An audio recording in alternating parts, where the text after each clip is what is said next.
Views and opinions expressed by the guests, listeners, and hosts of any program on Word Radio do not necessarily reflect those of ownership, management, or advertisers of this station.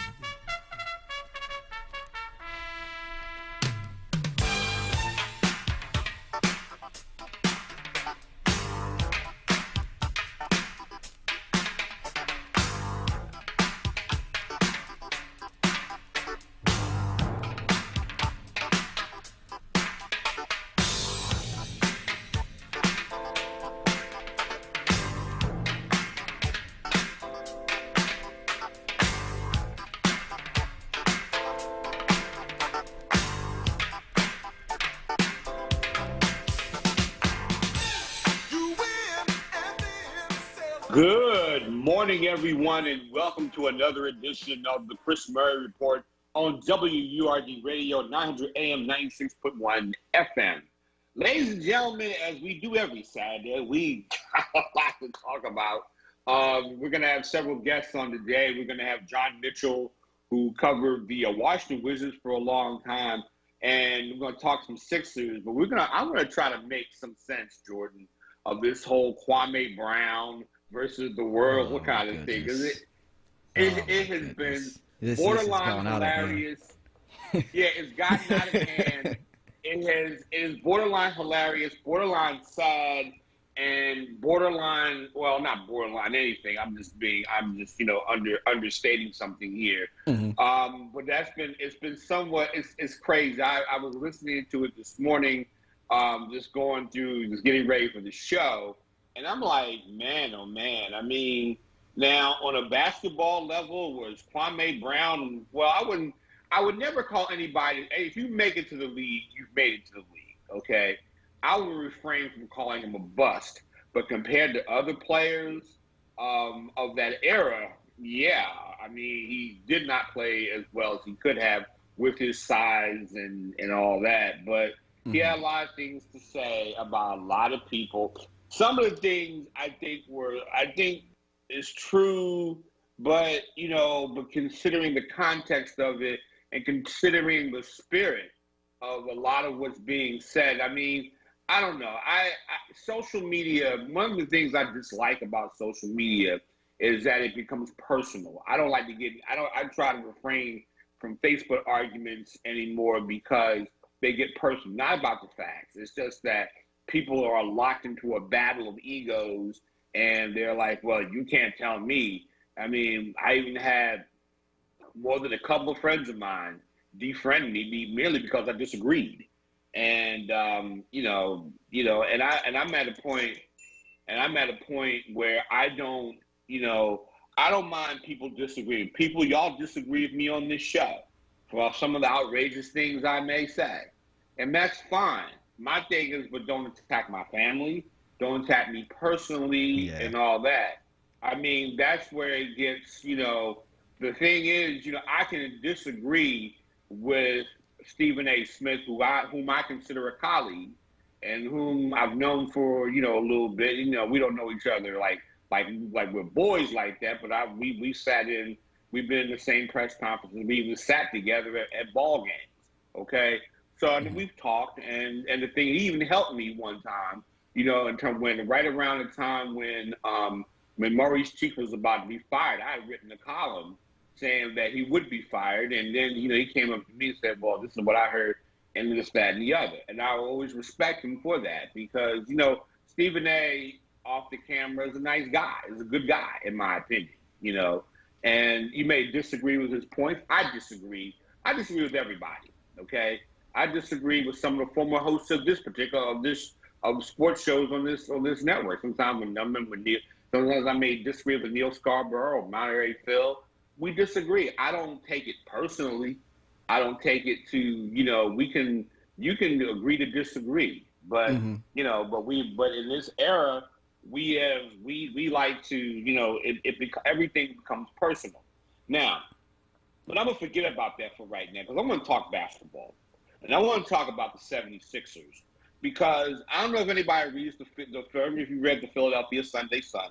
You can go on there, philsun.com. I wrote an article, and I basically said that everybody, I put it on social media this week. Everybody's talking about the big three of Kyrie Irving, James Harden, and Kevin Durant. Great players, right? Great players, but and after game 2, when they totally humiliated Boston in game 2, mainly because Jason Tatum was hurt. Everybody kept saying, including a lot of people that I have a lot of respect for, oh, wow, this is pretty much a wrap. The Brooklyn Nets are going to be, they're saying, well, they play like this, they did in game 2, then they're going to dominate the rest of the Eastern Conference. Well, I got news for you. One, you're playing a Celtics team that was grossly undermanned because of injury. Yep. Number 2, the Sixers have a big three in and of themselves that I think, if they're on their game, will give those guys a run for their money. I'm not going to say they're going to dominate or beat them. They might not.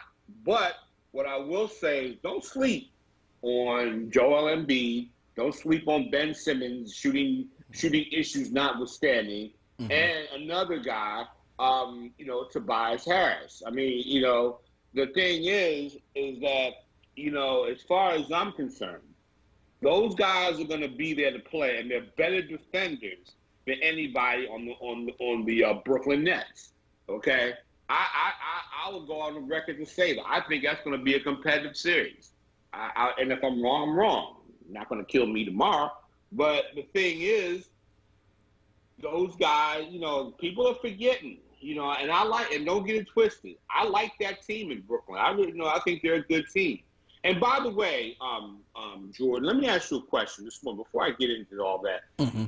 It seems like there's a lot of silence from the 5 boroughs right now. Their team lost last night in New York City. Now, the one series they've been hyping is the New York Knicks and the Atlanta Hawks. I think the Hawks are going to win that series. Yep. But a lot of New York Knicks fans, and the thing that bothers me about that is not so much the hype and everything, but the fact that the best team in New York is not the Knicks. Brooklyn is your best team, and I can understand hyping up Brooklyn. Mm-hmm. That I understand, But then again, New York is a Yankees town. New York is a Giants town. They don't necessarily care about the Jets, the Mets, or the Nets. Okay, they don't care. I don't even think they even care about the Islanders in hockey. Probably not. That's probably not. But anybody who plays in Manhattan or the Bronx, they seem to care about more. But the thing is, the team that plays in Brooklyn is way better than the team that plays in Manhattan. It's just the way it is. And like I say, Spike Lee, and I love Spike Lee. I love all his movies. But Spike Lee, you can't wear the hat like I can wear the hat. You cannot wear the hat like Chris Murray can wear the hat. I love you, brother. Yeah, I kind of like tan better than orange, to be honest with you. yeah. I mean, come on. I wouldn't even wear pink. And as much as I love hats, I wouldn't wear a pink or a purple hat. I like the hat to be classy. I don't want to look like a cheap New Orleans pimp or something, walking the streets. I mean, I like to be, I wear the fedoras and I wear them classy. I mean, that's just me. I'm not trying to get on the guy. And I'm just saying. But going back to Philly, and I like the New Yorkers. I mean, New York people are going to brag like Stephen A. Smith goes on about the New York Knicks. I mean, I'm glad Knicks fans are happy that their team finally, they have a playoff team. And I think maybe in a couple of years, couple of personnel people, they'll probably compete for a title. But right now, I guess, but they'll get all the respect and Brooklyn won't and whatnot. But I'm going to come back to the Sixers because I was moving. But the Sixers, I think that the Sixers are going to, barring what happens today, but I think the Sixers are going to win this series, obviously. But I think the Sixers are going to surprise them. I think the Sixers have the ability to get to the NBA Finals. And I do think that the one guy who's really stepped up his game has been Tobias Harris. Mm-hmm. Harris he's averaging 28 points a game in the series. And, he came up huge in game one. Huge in game one, 37 points. Mm-hmm. But another player in that, in that trio who has really played well, but not necessarily getting the respect he deserves, is Ben Simmons. Now, as far as I'm concerned, it's easy to come at Ben Simmons because of the shooting thing. And I think that's, that is important. But what he showed us in these first two series games is that, he's gonna get his. Like, a lot of people bashed him in game one for only scoring 6 points. But the man had 15 assists. And how many rebounds did he have in that game? Look on my 15. He had 15 assists. And I think he had about I know he was double digits. He had 15 rebounds, right? He had 15 rebounds, 15 assists. And as far as I'm concerned, those who don't know basketball were probably focusing on the points. Getting assists, setting other guys up is a part of the game. And so when they all, so when they were basically, when the Wizards in game two, when they came out and started, defending the perimeter and trying to, make sure that guys like Seth Curry is not hitting 3-pointers, what did Simmons do? He drove the middle. And basically, at that point, he scored 22 points in a short, about 19 minutes or so. And it also got Joel Embiid involved. And then, of course, Tobias Harris played his usual game. That game was over by the middle of the third quarter. Okay, at that point, you were just going into the kitchen for extra snacks and just trying to, figure out the rest of what you're going to do for the rest of the evening. But I got to say that, I'm not going to say the Sixers are going to win the NBA title just yet. Because there's still a lot of basketball. The Wizards might come up and have a great, they're at home, they're in Washington, and they are doing, a lot of times home cooking counts. Like last night, the Celtics, 50-point game by Jason Tatum. And my man, somewhere Don Hunt was watching that game smiling because Don Hunt works at the Philadelphia Tribune. Don Hunt kept telling everybody, and I'm going to give my man, because that was my partner for 5 years, Tribune. Don Hunt kept saying that the Sixers should draft Jason Tatum. He's going to be the better player over, what's the guy? I can't think of the guy's name. Markelle Fultz, yeah. Markelle Fultz, yeah. Said he was going to be a better player than the guy who played on a losing team and was, averaging so many points per game. And sure enough, Jason Tatum played a hell of a game last night and put the team on his back. I'm not saying they're going to win that series. I think Brooklyn has too much for them. I really do. I don't think they're going to win that series. However, I do believe that the Celtics are going to, they're going to make a series of it. But they don't have their players. Jaylen Brown, some guys are hurt. They got a lot of guys who are hurt, and so it's going to be difficult for them to keep up with a very good Brooklyn team. And you notice I'm not bashing Brooklyn and all that when I said that. Hey, y'all are focusing in on them, but you have a good team here in Philadelphia, and you have a good team. And in spite of the fact that Doc has made it work all year, okay. Doc Rivers, your head coach, when Doc Rivers has made this work, a lot of people are still complaining on the backside about Ben Simmons' scoring ability, but he scored 22 points the other night, and he was able to impose his will. And when that happens, I think that the Sixers have enough guys who are scorers, whether it's Danny Green, and we're not even talking about Matisse Thybulle, who's playing his butt off as a defender, and it could arguably be on the All NBA defensive team. But the thing is that I think the Sixers can. Granted, if they get down to the Eastern Conference Finals, I'm not going to say it's going to be an easy thing, but I think the Sixers can be competitive. I really do. And I know people are gonna try to challenge me on that. That's fine, okay. But the thing is, I think they played better defense. And to me, defense wins championships. Let's go to the phones. Let's go. Brother Joe from Germantown. What's happening, man? Hey, Brother Chris. Hey, Brother Chris. And Brother Chris and Brother Jordan. How y'all doing? I hope y'all both have a nice holiday weekend. I'm not going to, because we in lower time, I'm not going to mention Bill Cosby denied parole. I mean, then you let all these white thugs and even black thugs out because you so hard on this black man. Free Bill Cosby. I'm going to continue to talk and pray for Bill and that things will prevail in the Supreme Court and get out of jail. I mean, come on, man. This 83-year-old blind black man still in jail. Too much nonsense, man. You know, we got Matt Gates, Trump boy, raping little young girls overseas. He walked around here, you know, free as a bird. Come on, the foolishness, man. But anyway, let me say this, Chris. Before I talk about Kyrie Irving and everything, let me say this about Tom Brady. You know, I guess I'm not the biggest Tom Brady fan, as you well know. But check this out, Chris. And I'll be the first to tell you he's not the greatest quarterback ever. That's my opinion. But I'm going to tell you about a story about how people get so, they say how people let stuff personal, like you go to Jordan when you came on. I was listening to conservative radio this past weekend, a conservative station. It was an incident, Chris, and you and Jordan probably pull up with our phone if y'all get a chance, with these two white guys who I think it was either in Palm Beach, Florida, or it was either in St. Petersburg, or one of them city towns down there, and then Joseph Brady played for the Buccaneers. The Uber driver, who was a big-time Brady fan, he got into an argument with the other guy, white guy, because the other white guy, the passenger, wasn't a Brady fan. He didn't think Brady was the greatest. They got into a heated argument.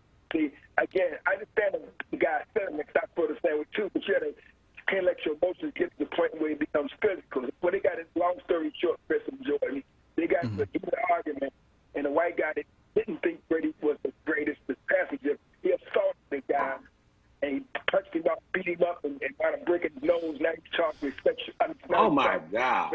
Now he's charged with aggravated assault and battery and stuff like that. I said, but dude, you going to jail for something stupid. I mean, you're right. I mean, this guy has the right. You know, he has the right to think Brady's the greatest. Like you have a right to think he's not the greatest. I mean, so you ain't got to agree with the guy, but you have to take it to that level. And I bring this up just to say nobody loves sports more than me. But I've seen that even with some brothers we get put on. I've seen that right here in Philadelphia several years ago. We had two black guys, I think, in North Philadelphia. They was arguing about who was better, Allen Iverson or Gary Payton. And it got so heated that one brother pulled out a gun and shot and killed the other brother. I'm like, so dude, why would you take it to that level? I mean, at the end of the day, them guys are millionaires. They don't know you from a can of loose fake paint. Like for example, the Celtics lose this series, their playoff money is going to be more than the average black person or white person making in a whole year. You know what I mean, Chris? That's their playoff money. Absolutely. The losers share. So you ain't got to take it to that level. You can disagree strongly. You could even be a little upset if your team lose. But at the end of the day, move on. You know, be upset for a little while. You know, don't kick the dog. Don't beat your wife up like some guys do in the Super Bowl. I mean, don't get into that level, man. You know, you got to control yourself. And so I didn't bring up to say how this guy faced jail time and all kinds of fines because he let the emotion get the best of him. They punched the guy out. I never take it to that level. But Chris, let me move on real quick to the Kyrie Irving thing. You know, I get so tired, Chris, and this is what Kwame Brown was talking about, them kind of people like Stephen A. and the Kendrick Perkins. Now, Kyrie said that the sort of racism he might get when he go back to Boston. Now, that he has the right to put away as a black man. Anybody know the history of Boston with the white boys broke into Bill Russell's house and he defecated on his bed and all this, and he was winning titles for the Celtics. So all Kyrie, and you got Marcus Smart, the current player, and he heard some of the white fans up there, not all, but he has heard some of the white fans use the N-word up there. He said it, and yet you got an idiot like Kendrick Perkins, being a typical white man's Negro. He gonna jump up there. Oh, he's wrong. He got to be so extra. I was up there for 8 years. I never experienced racism. But dude, you know, you might have not experienced it. So you say, but for some of our people, they don't even pick up on southern racism. He could have been insulted, but because they call him the N-word, he probably went right over the top of Kendrick Perkins' dumb head. Because that's not some of our people are. Unless they call you the N-word, it goes right over the top of their head. So for any black man, yeah, well, I gotta say this. I mean, you know, I agree with you. I agree with you, Joe, about Boston. I've been to Boston, And, I remember sitting one time, I was, my mother and I, we were doing something at the state capitol. We met Michael Dukakis in 1988. Some white guy saw me in a suit and looked like he was insulted and tried to stare me down. And I'm like, and I dipped my hands, you can see me on Facebook. I'm like, yo, dude, I'm right here. What you gonna do? I mean, it was one of those things where, okay, I wasn't ready to fight anybody that night. Don't get it twisted. I ain't gonna fight. It's like a fight in a suit. But my thing is but there is racism in Boston. Now, Kendrick Perkins himself, I mean, there are people, who have different experience. I can't knock Kendrick Perkins for saying what he said because, if that's not his experience, but some people are more sensitive and attuned with it than others. Every time I've gone through Boston, I've always felt like, every time, because I've done news stories up there, every time I've gone through Boston, I've felt like, man, I better watch my back out here because, and make sure I didn't go to Southie, South Boston, and all that. I feel, and in some ways, I used to feel that way about South Philly. Some parts of South Philly. I used to live in South Philly, and so my thing at the end of the day is that people do have those different experiences when it comes down to certain cities. I understand where Kyrie Irving is coming from. I heard Michael Wilbon talk about it. My friend who's going to be on the show today, David Steele, will tell you a whole bunch of stories traveling from the Boston Garden. But yet, I have friends in this town, like my like a lawyer friend of mine, Kevin Mincy, who is from Boston. He will tell you that Boston is no different than other, and no different than Philly on a whole lot. You go to Northeast Philly, okay? So but people have those experiences. But I understand why Kyrie Irving had those concerns. Don't get it twisted. And I'm not mad at him for saying that he had those concerns because I have those concerns about Boston. But then again, I could say that, going like my mom lives in Elton, Maryland, and I definitely don't like Elton, Maryland. Okay? Hey, Chris. Hey, Brother Chris. Mm-hmm. Yeah, I agree with you. I've been to Elton, Maryland many because I used to live at Aberdeen, Maryland. I went to school at Aberdeen, Maryland for 1 year. So I agree with you. I'm not just saying Boston or Boston. Boston is just as racist and bad in certain areas too. All I'm saying, Chris, is that you notice, I suppose this, I mean, other college, you notice every time a black man or woman speak out against race, and they always go get some Negro, either male or female, to counter. This is what the white people they played. We got to be smart to go. When I was going to get somebody like a Kendrick Perkins or a Jason Whitlock to counter what a black man or woman say about their life experience as a black person. Matter of fact, with Tulsa, and I close with this. It's the 100th anniversary of Tulsa, Oklahoma coming up, right? Where they burnt down Black Wall Street. You got a 107-year-old black woman, and thank God that Allah blessed her, so she can be here to tell the story. The white folks want to wash that out of history. But you can be sure, Chris, leading up to all these celebrations, mark my words, there was some Negro, male or female, to counter what she's saying, to say about it wasn't that bad, black folks are reparations, what happened to descendants. They want to get some Negro. This is their playbook. They do this all the time. And you got people like Jason Whitlock, Kendrick Perkins is willing to play that Uncle Tom Coon role. They just rob where they got the female. So they just be aware of that. That's all I'm saying. Man. Okay. Thank you for the call. All right, guys, we got to go to break. I'm going to have Richard. Don't go nowhere. Richard from North Philadelphia. I'm going to have him come up before we bring in John Mitchell, but I want to get some other comments as well. You listen to 96.1 FM, 900 AM, WURD. The Chris Murray Report. We'll be right back.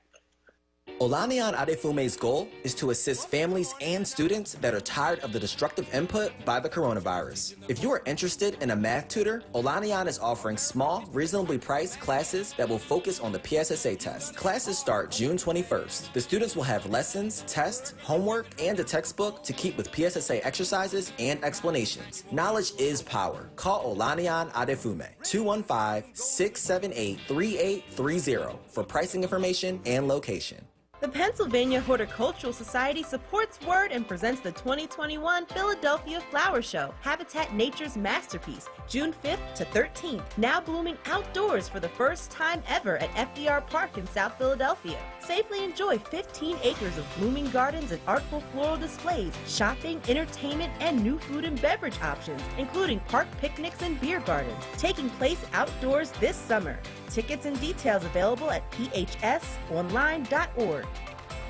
Buying something from a dealer just sounds a bit, well, put it like this. My cousin Ray Ray got arrested for buying something from a dealer. So why would you want to buy your car from a dealer? Hi, everybody. This is Nick inviting you to buy your next car from Jerry over at Cardex. See, they're not dealers. They're like a car concierge service. They design a car around you. Almost any make. If it's not on the lot, they'll go out and get it for you. So use my car concierge, where I've already bought 4 cars. Cardex at 116 East Glenside Avenue in Glenside, Pennsylvania. Check them out online at cardexinc.com. Or call Cardex at 215-886-3230. You're listening to WURD Radio, 96.1 FM and 900 AM WURD, independent black media. Okay, we are back. Now, I don't know. I mean, and that's another thing that I wanted to address is people throwing stuff on players. Now, I mean, people whoever in Philly who threw popcorn on Russell Westbrook, they're wrong. I mean, This is what I'm talking about. This is the thing. I ain't gonna lie. When I was younger, and sometimes, like a lot of fans, when I'm at home as a fan, if Maryland is playing, Michigan State is playing, my Ravens are playing, and all that. Yes, I can come on, guys, because, I love the game. But, there is that point at about 7 o'clock, the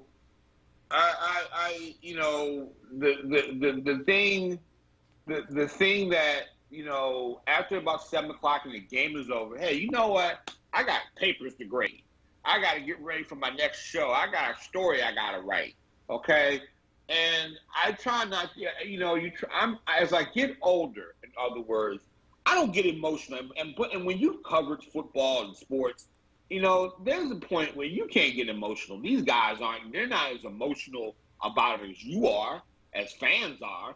But, they get their paycheck. They didn't make hey, we didn't make it to the playoffs. I get paid tomorrow, and I got to worry about my family. And that's when I think, this is why I think, there are cases where, hey, if your team loses, I'm not going to throw popcorn on Russell Westbrook or spit at somebody. It's just the thing where, we are really at loss in society when we get down to that point. I love sports. I made my living at sports and whatnot. Not a whole lot. I didn't make a whole lot of money at it, but the thing is that, folk need to stop, man. Folks need to just, get a grip, get a life. Yeah, and we already got enough things to live with that gives us Philly fans a bad rep. And and plus, we get back into, we're allowed back into the stadiums to watch our teams play. And you can't even act civilized. Come on. Yeah, you're allowed to come back. And, hey, you know what? They lost. Russell Westbrook is a great player. But, to do that stuff, man, people who get in the fights in the stands with other people, to me, it reminds me, when I was in college, I was at the University of Maryland, I was in college, and the Redskins had won the Super Bowl, and I'm from Baltimore. And Baltimore, when it comes to football, I don't like Washington. I'm sorry. When it comes down to fandom, right? And I'm not. And I've lived in the D.C. area, and living in D.C. versus Philly, I'll take Philly fans. I'll take Eagles fans over Redskins fans, because Washington fans, people don't realize, if you live down there, they're even more obnoxious than, say, Eagles fans. And that's saying, and in some respects, more obnoxious than Cowboys fans and whatnot. So in other words, and then you can measure degrees of obnoxiousness. But I'm in a loss for words now. More obnoxious than Cowboys fans. Heck yes, they're more Wow. obnoxious than Cowboys. You know, just as when you're in that area, oh my God, you know they are. You know, or when they were winning. I forgot. We got to go to Richard from North Philadelphia. Richard, come on in, man. How you doing, Chris? How you doing, George? Good to see you. Pretty good. Yeah, Chris, about the game last night. Now, the Celtics put it all together, came up with a good game, like you mentioned about, I think it was Jason Tatum scoring 50 points to beat New Jersey, to beat the Brooklyn Nets last night. You know, and like that. So, anyway, even though the Celtics were, you know, missing Jaylen Brown, but they came up with a good game, you know, last night. You know, I was glad to see that. Well, you know that this week the Lakers won. They beat Phoenix, you know, and, you know, then, you know, and the other teams won too. But I like the Sixers. Hopefully can keep it up tonight and win this game tonight and hopefully go up 3 games. Yeah, I still believe the Sixers are going to win in 5, you know, the words. But hopefully the Sixers can win 1 in Washington, you know, tonight, you know, and like that. You know, that's when they come back home. Yeah. So what do you think about that? Well, I think that, to me, tonight they ought to go for the jugular. I think, you know, get them out of any hope that they could possibly win this series. Washington, while they got, you know, Bradley Beal and Russell Westbrook, and I kind of like this guy Rui Hachimura. I kind of like him too. They're not as good as the Sixers team, and I think that you know that they should, you know, go out here, get them out of here early, rest your starters and all that, get them out of this series so you can get ready for the next series. Because I think the winner of Atlanta and New York is going to come in with especially Atlanta. I think Atlanta's going to win that series. You know, as much as everybody loves New York, but I believe that, you know, take these guys out. Don't try not to prolong the series. I mean, you know, try not to, because I think, you know, there's a possibility that Westbrook may not play tonight, and you know, when you a team like that, you gotta take them out. It's like boxing. You got a guy on the ropes, you better land that haymaker, that uppercut, get him out of there. Don't let a guy think that they can hang around. And it's kind of like Archie Moore fighting, I think Marcel Cerdan years ago, and Cerdan had Archie Moore hurt, and then Archie Moore got him late in that fight. So I think it was Marcel Cerdan. I could be wrong, but that's how it is sometimes. You know, you gotta go in, and when you can get somebody on the rope, you gotta take them out. You can't. You gotta steal any hope of them being in the series. Right. So, all right, Chris, George, did y'all see the Mike Tyson thing on TV the other night? I wonder if Germantown Joe and any of your listeners may have seen the thing they had about Mike Tyson. That was part 1. They're gonna have part 2 this week. What I thought was very interesting. It was on ABC on Tuesday night at 8. They had a thing on them called Knockout about Mike Tyson. What did they say about Mike Tyson? Well, they had a documentary about him, how he grew up, how he got into boxing, you know, with Gus D'Amato, you know, and things like that. And so what I think, when Tyson first got in there, and when he became, you know, a coach with Gus D'Amato, how they taught him, you know, I kept him off the streets, you know, for a while, you know, and like that. So after training for a while, Tyson started knocking people out, as you might have seen in the documentary, you know, and he beat, you know, Spinks there in that fight, you know, and like that back in, I think it was 91. But before that, losing to Buster Douglas. Now, you know, people understand how Tyson lost that fight to Buster Douglas. It just seems that Tyson dominated him. What do you think about that? Well, I'm gonna say this. I don't know that there was somebody in Tyson's corner. I think that really didn't. I mean, I don't think it was. I'm trying to think if Kevin Cooney was. I think it was Bill Caton and Kevin Cooney were the ones who managed him after Gus D'Amato. Yeah. Right. Well, the thing about that, one of the things, and I know a lot of people are going to disagree with me. I always felt that that a guy with a good stiff left jab and some lateral movement, a guy who knew how to do a jab, and number 2, lost their fear of Mike Tyson could beat Mike Tyson. I always felt that way. I thought Michael Spinks would do that because Michael Spinks had fought a lot of tough people in his career. And and you know, but when I saw Spinks in the ring that night, it was just like he was just you saw the intimidation on his face. He may deny that, but you kind of saw it on his face. But I think that his fighting style didn't evolve from just merely knocking guys out. And Buster Douglas exposed that. I mean, a lot of people want to say Mike Tyson, but I always said, people don't. It's like what I said about Deontay Wilder. Kind of like Mike Tyson in the sense that he was knocking guys out, but the one flaw Deontay Wilder has in his game, he couldn't box. He's not a very good boxer. And Tyson Fury exposed that. And so that's the thing. So I don't know. You got to really, you really got to look at that. I had to look at that series because Mike, there was a lot of stuff going on in the Tyson camp. I mean, I'm not going to just break it down to just the boxing because you have to wonder what's going on. A lot of times there's the inside story to these things. You just can't, sometimes you don't know what a guy's personal state is, what his guy's state of mind is, how he approached training. There's a lot of factors. And so until I see that series myself, I'm not going to make any judgment of that. I got to move forward with that. But I definitely appreciate your call. All right. So we have with us on the line veteran sports writer, guy who covered the Wizards during the Kwame Brown years. I'm gonna hold off on that conversation just a little bit and just ask you, John, about the Sixers in this playoffs.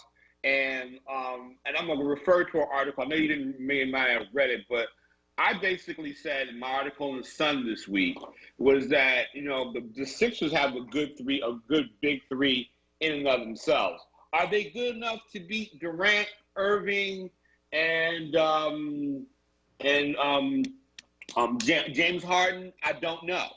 But I do think the Sixers are going to be competitive. What are your thoughts about this series with Washington so far? How well have the Sixers played in this series, in your opinion?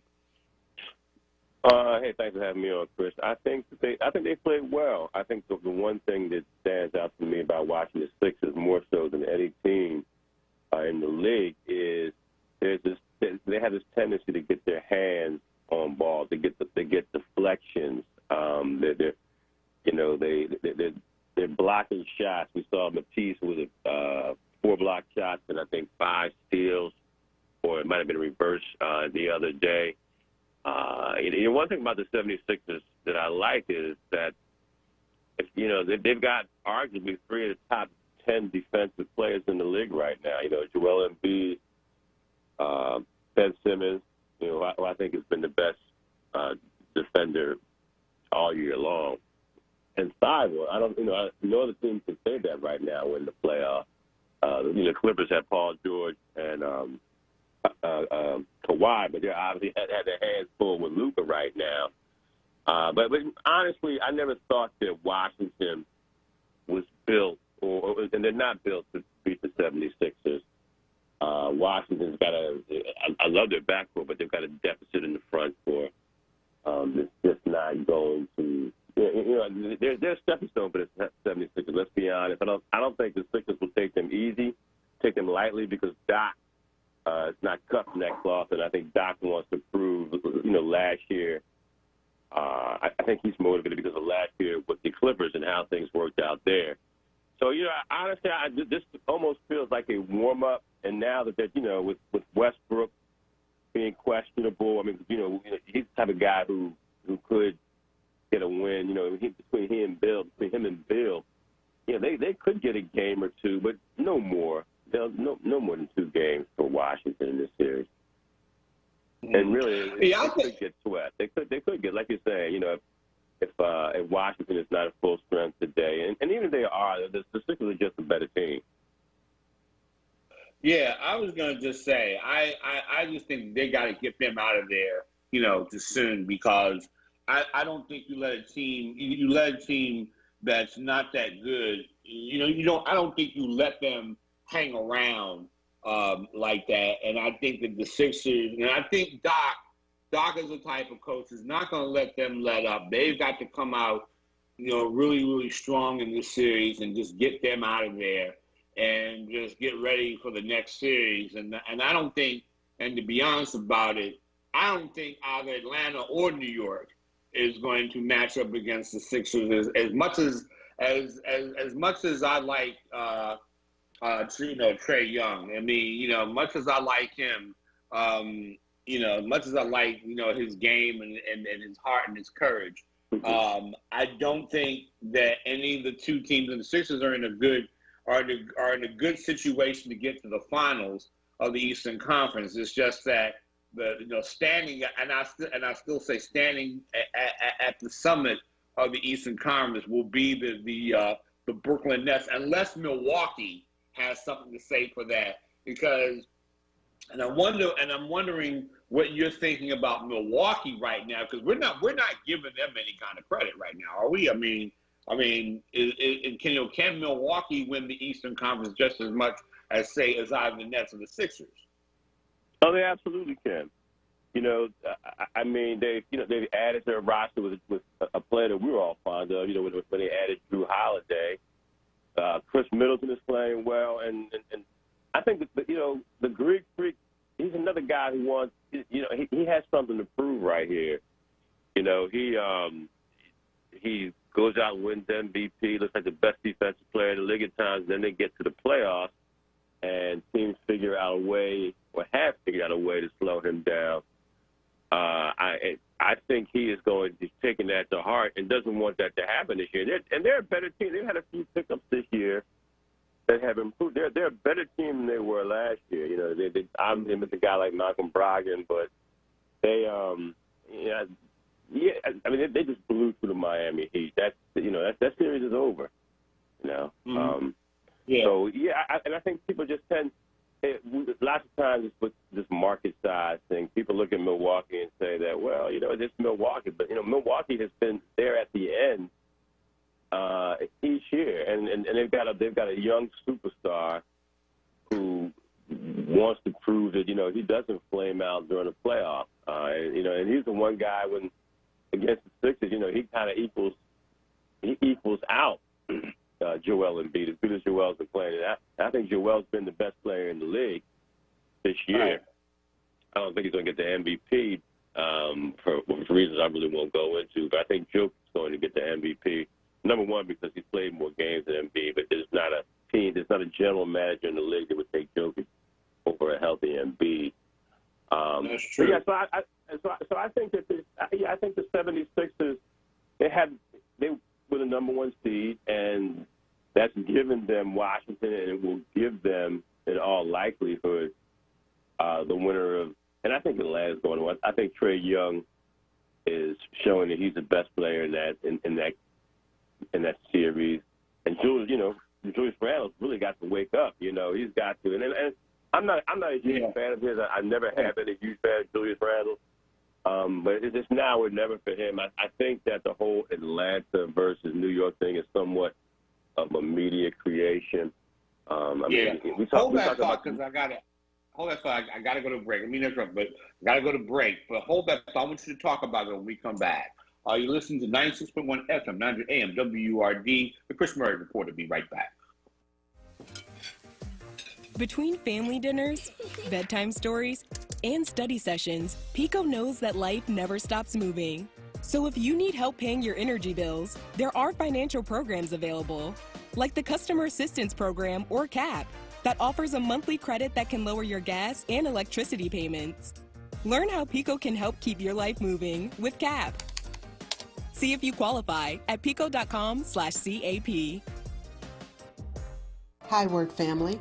My name is Kim Hall Jackson, and I am a colorectal cancer survivor. If I can convince one person to get a screening, then I know my voice is making a difference. Go to WURDradio.com and click on the Go to Know banner and get your Fit Kid test today.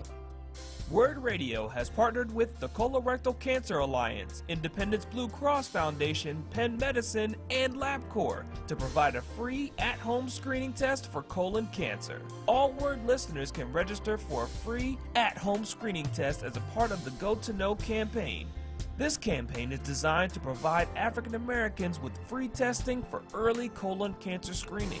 Colon cancer can be prevented, and early detection saves lives. Go to wordradio.com and click on the Go to Know banner to request your free test today. Employers, are you hiring? WURD has got you covered. We just launched a brand new job portal to help connect you with diverse talent in Philadelphia and beyond. To have your job featured on our job portal, give us a call at 215-425-7875 or send us an email at sales@wordradio.com. Check out the job portal today on our livelihood website at wordworks.com. That's WURD works.com and click jobs. You're listening to WURD Radio, 96.1 FM and 900 AM WURD, independent black media. Okay, we're back. We're with John Mitchell, a longtime NBA writer, covered both the Wizards and the Sixers in his illustrious career. I gotta ask you, Jordan and I were talking about the New York Atlanta series and all the hype around the Knicks and all that, and you're saying it's a media creation, and I kind of agree with you. Although, and to be honest about it, as good as the Atlanta Hawks are, I think, and I know I'm going to get a lot of questions from people down in Atlanta, but I think Atlanta sports fans are among the worst. Good Lord. If it's not the Georgia Bulldogs or whatever, or college football, they're not passionate fans of their sports team. I've been there, and I've covered the game. They're not as passionate as everybody in the I-95, Washington, Baltimore, Philly, New York, Boston corridor. They just are not. And you're saying that this is a media hype. Explain that a little bit. Yeah, well, it's I think that if you watch ESPN and if when ESPN grows up, it would want to be either Atlanta, the dirty South, or it would like to be New York. Everything about ESPN centers around New York, whether it's they have Stephen A. touting, the Knicks, Spike Lee. New York is basically the media capital of the world, and it has driven ESPN. And I think that ESPN is also in love with the black culture of Atlanta. So that's what you kind of get, So they we got the dirty, dirty South, and we got New York, capital of the world, and that's what we would like to be, and how we present ourselves, as ESPN, as a woke outlet, and there's absolutely nothing wrong with that. But yeah, so it's overhyped the series between two teams that were good. They were good at me, and nobody expected the Knicks to be where they are, to give credit to Tom Thibodeau. But, either one of these teams is just going to serve as the second appetizer to the 76ers. Trae Young can give them problems. He gets in the NBA where defensively you can't touch a player, particularly a small player, a quick player like Trae Young, who can run behind a screen and get open and get a good look at the basket. That's what the NBA has become.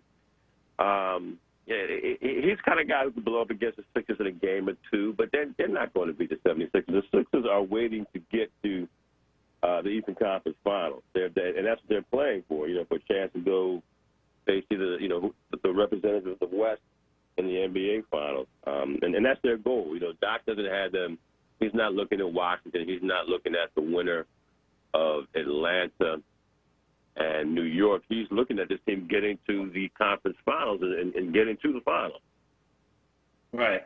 Well, let me ask you this question. We talk about, Ben Simmons.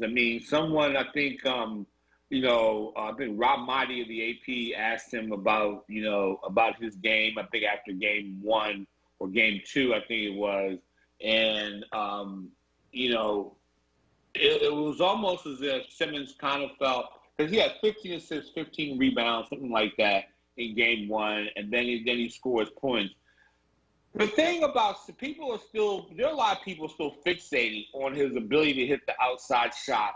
Where should we be on Simmons right now? Because I thought in these first 2 games he has played really, really well. Should that still be an issue, or will that be an issue in the playoffs moving forward? Well, I think the thing, and Doc says it from the podium, the thing that Ben is best when he's being aggressive. Ben is not going to all of a sudden just the jump shot we want to see him take. You'll have to push that back for another year, maybe. I don't know if he's ever going to be the jump shooter that he is, but he is a unicorn. He's the best defensive player in the league. I, like everybody else, kind of cringe when it seems like he has a clear path to the basket and somebody may step in and he'll stop and turn around doing a bounce face and look for somebody out on the perimeter.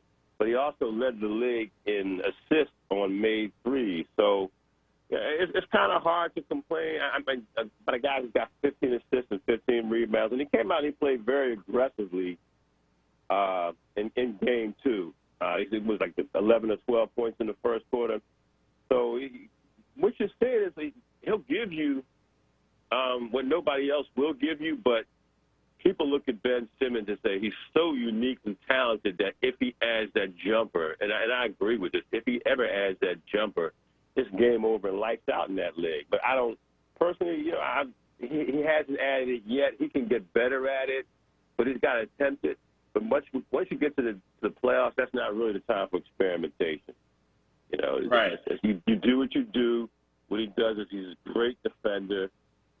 He sets that team up.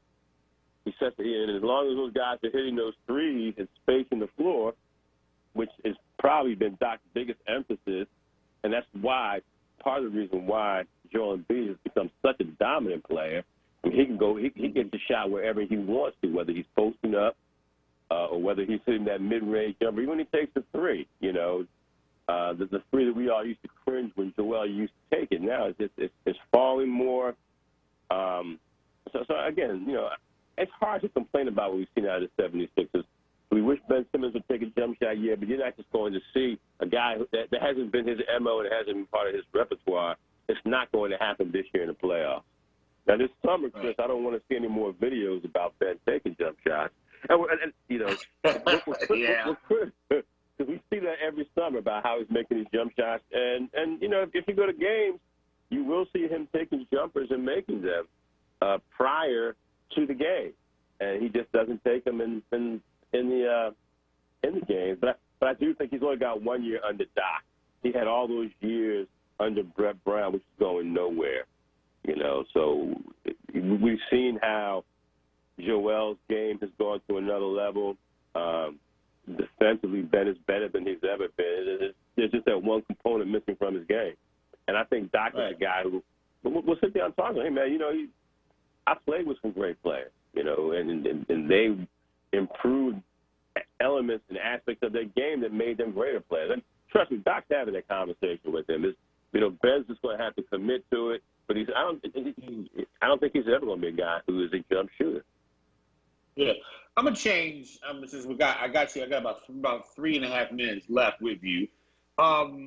You've been hearing about all the stuff on social media, Kwame Brown. You covered that Wizards team for a long time down there. And what are your thoughts about all this back and forth between Kwame and everybody, Steven Jackson, Matt Barnes, Stephen A. Smith?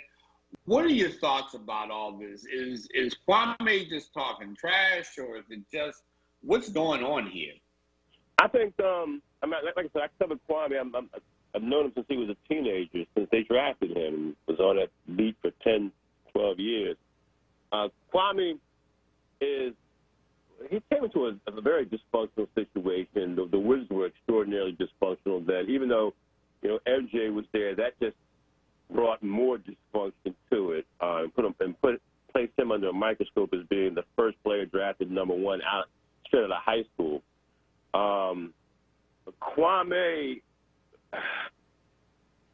there was just an extraordinary amount of pressure, and everybody can't beat Kobe and step into the league and say, I'm going to take this last second shot in the playoffs like he did against Utah and just compartmentalize and put him behind him. Kwame was not cut from that cloth, Kwame had incredible athletic ability. When you saw him, you couldn't believe he was a high school kid because he was a legitimate 6'11", barefooted and 250, 255, 260 of muscle. But it never translated. It never translated. mentally he just didn't handle the pressure being in that situation. But, kudos to Kwame. Kwame played in the league for 12 years and made about $62 million. But I think this beef right now is just, Kwame's a full-grown man now. He's out of the league. He's an adult. He's probably pushing, 35, close to 40 now, I'd imagine. And, he's looking back and hearing,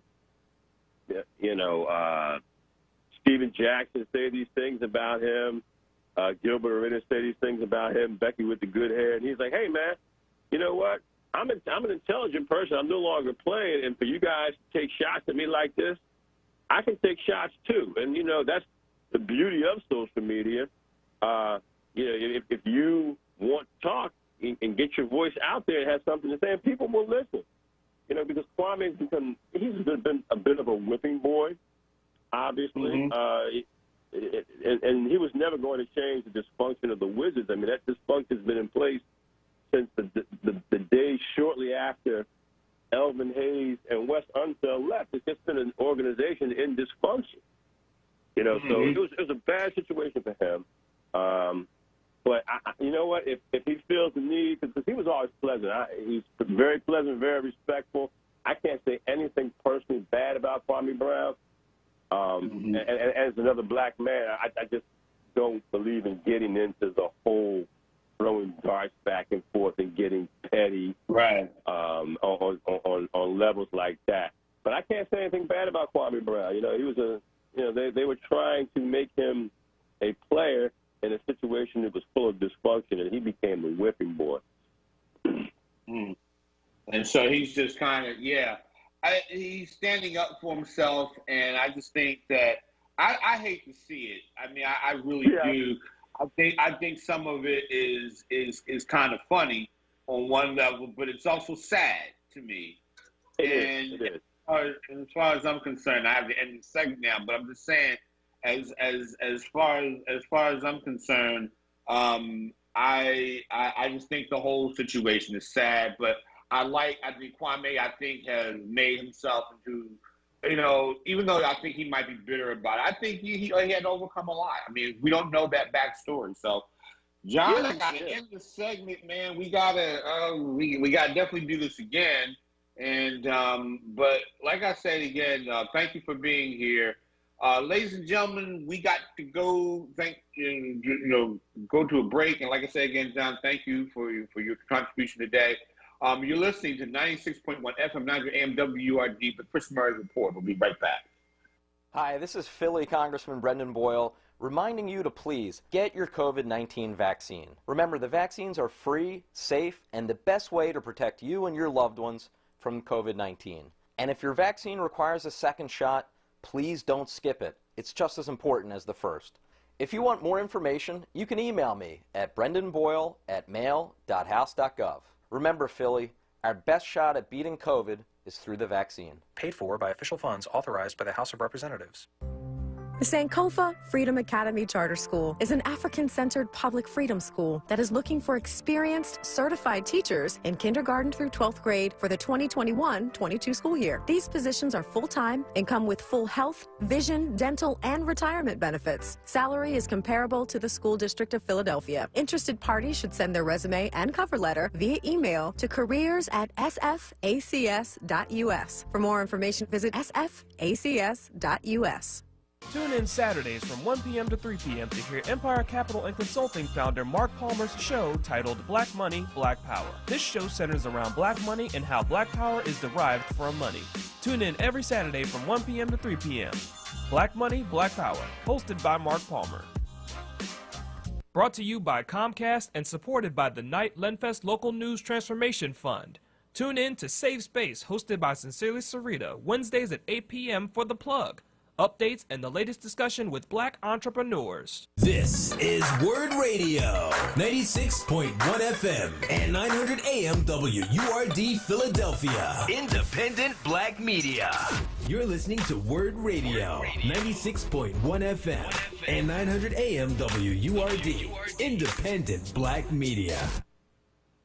Okay, we are back. Waiting for my man Brandon Robinson from the Scoop Beat podcast and some other interesting things he's involved with now. I'm going to get the greater NBA perspective on the playoffs and everything. And one of the things, but while I am here, I have Maurice from North Philadelphia. Maurice, how are you?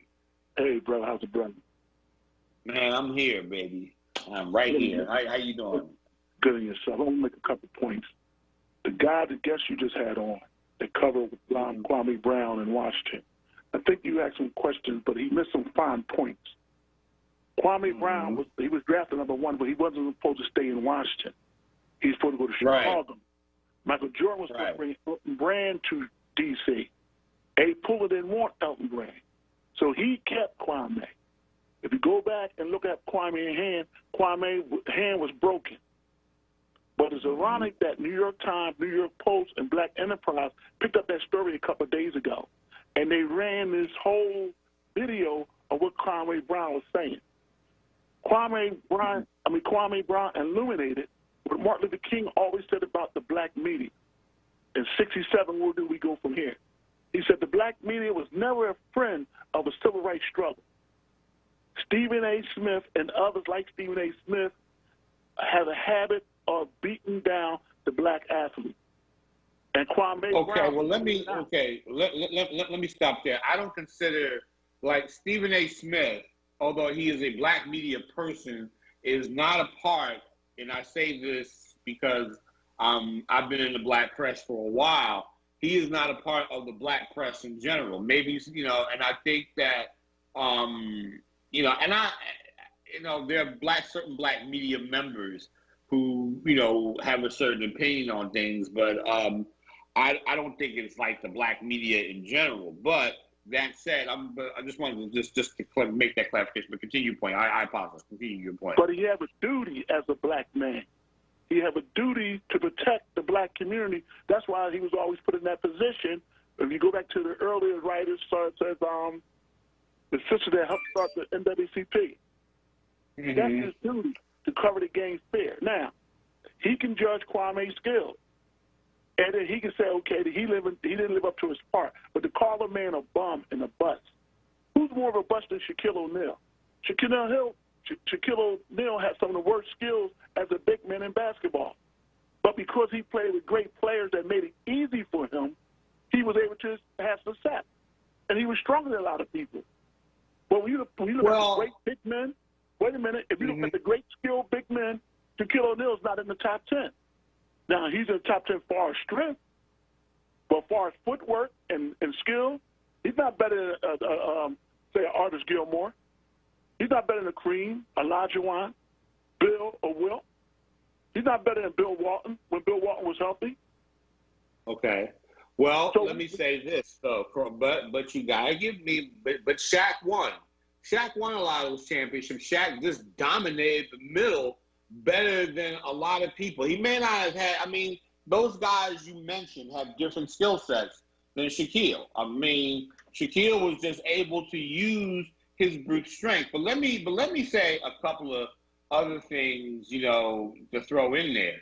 And I say this as a black journalist, and, my duty, the way I see what I do for a living is to try to illuminate as much of a truth about things as possible. Even in my criticism, I'll try to be as factual. I'll try to say, well, this, that, that. But I have to be honest about my community, okay? Black community, as much as I love the black community, but there are times as reporters where we gotta be honest, good, bad, and indifferent. And sometimes you have to understand my sensitivity to that is that, my thing is I have a duty to try to tell the truth. To try to tell as much the truth as I know it and as I can possibly gather it. Okay. Sometimes we may not be perfect in that regard, but that's what we have to do. People got upset, for example, that a Gayle King actually brought up what happened to Kobe in Denver and in Colorado back in the day. Now, did that define his career? No, it did not, but it happened. And so people got on her for that. I didn't see. I just thought she was doing her job as a reporter. But you know, can I make a point, Chris? But my thing is that we have to be fair, and it's like more incumbent upon us to be. I mean, to be fair, to look at the good, the bad, and the ugly. I lived in D.C. As a young reporter, I covered Marion Barry. Marion Barry did a lot of good things in Washington D.C. and he did a lot of not so good things. And that stuff has to come out too. And as much as I respected a Marion Barry, you know, crack uses notwithstanding, he did a lot of good things for the city, and he did a lot of things that weren't so good. And we got to deal with it. So there's some things, you know, we got to deal with it one and the same. And that's, you know, go ahead. Can I ask you a question? I'm a referee. Yes, ask me a question. I referee sports. I have no opinion. Okay. I call what I see. It wasn't that Bill King questioned Lisa Leslie about Kobe Bryant. Did Gil King ask about Harvey Weinstein? Did she ask about Peter Nygaard? But that had nothing to do with that situation, and I think she did. But no, see, that's apples and oranges, though. Can I make my point? Go ahead. Peter Nygaard, Donald Trump, Harvey Weinstein, and the rest of them creeps are their friends. They party with them. She didn't say anything about them. She didn't even say anything about Charlie Rose, her colleague that worked side by side with her. Here, Kobe wasn't found guilty of anything. The evidence they have found with Kobe, did you know the underwear was 2 weeks old that the white girl brought forward? They couldn't bring that evidence in. So when we tell the street, we have to put the story in the right context. But that wasn't the gist of the question. But see, here's the thing: that situation happened. Okay, you can talk about Harvey Weinstein. I mean, I don't even, you know. I mean, you can talk about Harvey Weinstein. But in that particular situation, okay. You know, you always, I mean, that's when something happens, good or bad or indifferent, you know, we have to ask those questions. And you can say, okay, well, does she ask? I'm sure she has. I'm not going to say whether or not she did or she didn't. But the thing is, that was the situation at hand. I know a lot of people disagree about that, but you know, I think it's more or less, you know, I think with Gail, her association with Oprah and all these other things. But my thing is, but what was said after that, she did not have the right to be called a bitch either. Okay, you can agree or disagree. You can agree or disagree whether or not she asked that question, if she ever asked the question of Harvey Weinstein or Charlie Rose. I on one level, I get that. All right, I get it. But at the time.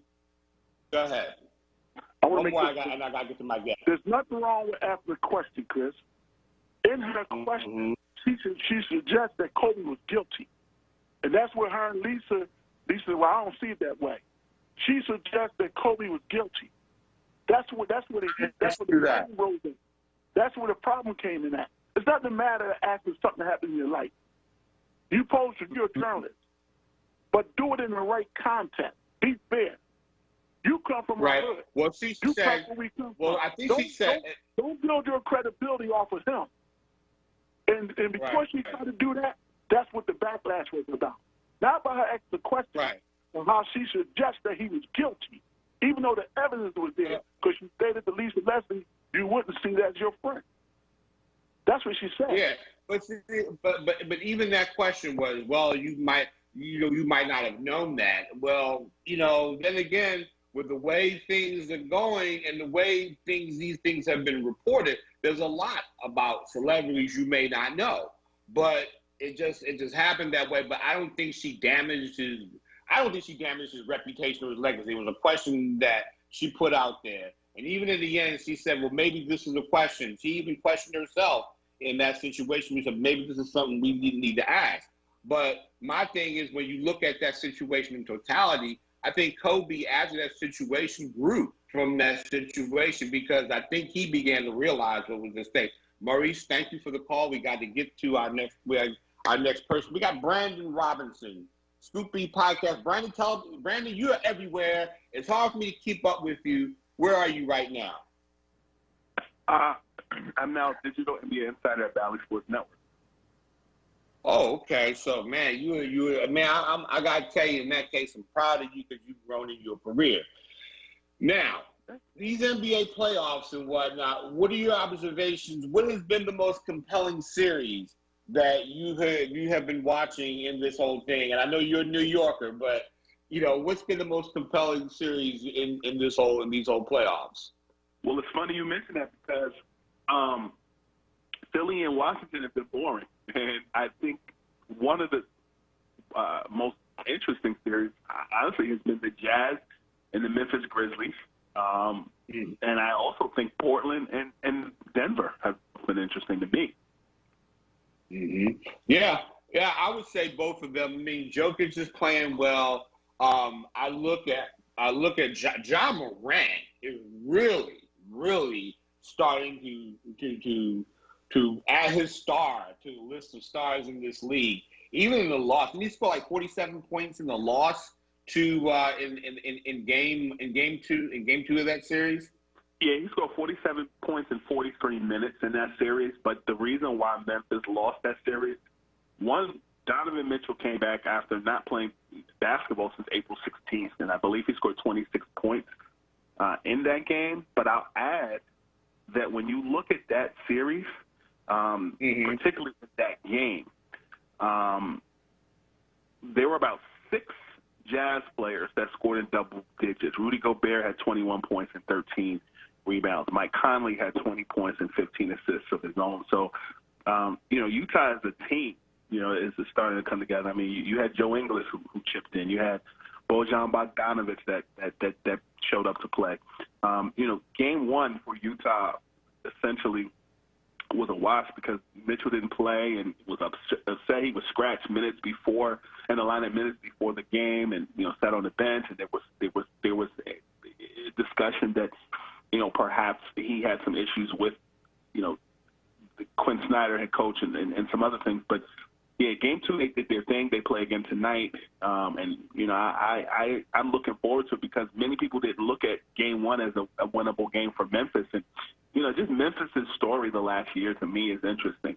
They played a playing game against the Portland Trail Blazers last year. The Blazers, got the win at the bubble and, ended up playing the Lakers in round one and, didn't play well. Injuries definitely were their Achilles heel. But, you look at Memphis and them winning the play-in tournament, getting to where they got.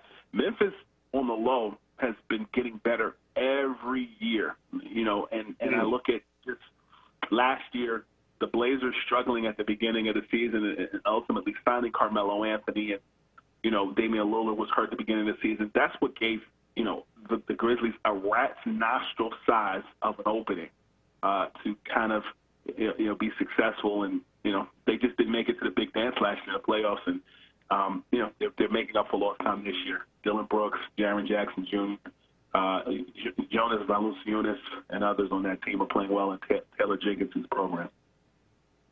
Now, I got to ask. Now, one of the things, I wrote an article this week about, everybody's been talking about the Brooklyn Nets.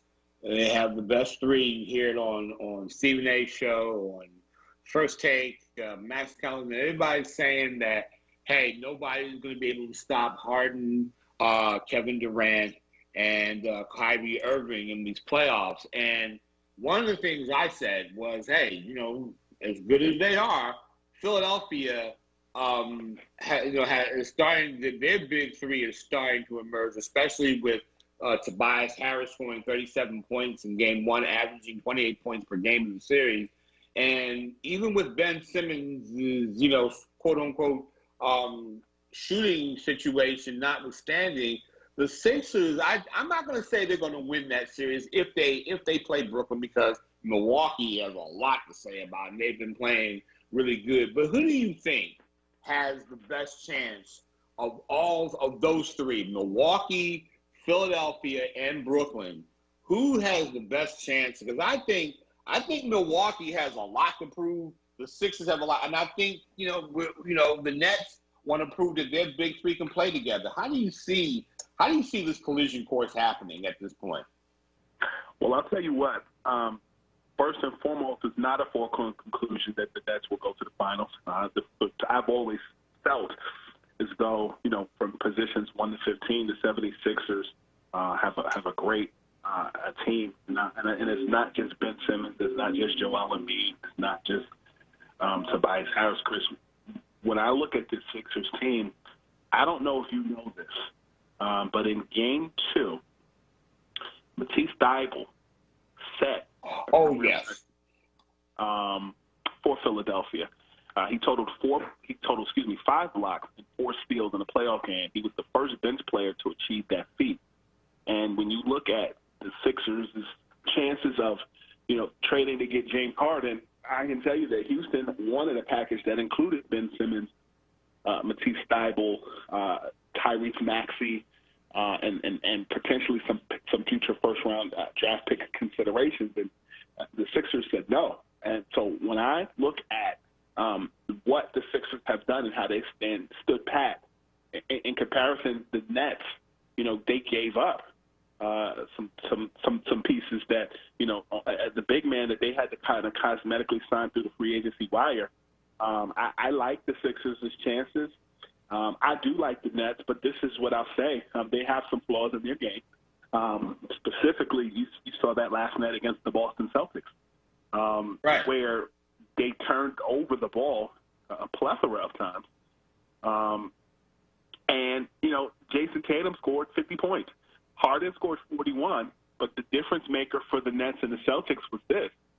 Boston out-rebounded the Nets 46-37 and hauled in 13 offensive rebounds in Game 3. That's a problem if you're going against Philadelphia or Milwaukee. Right.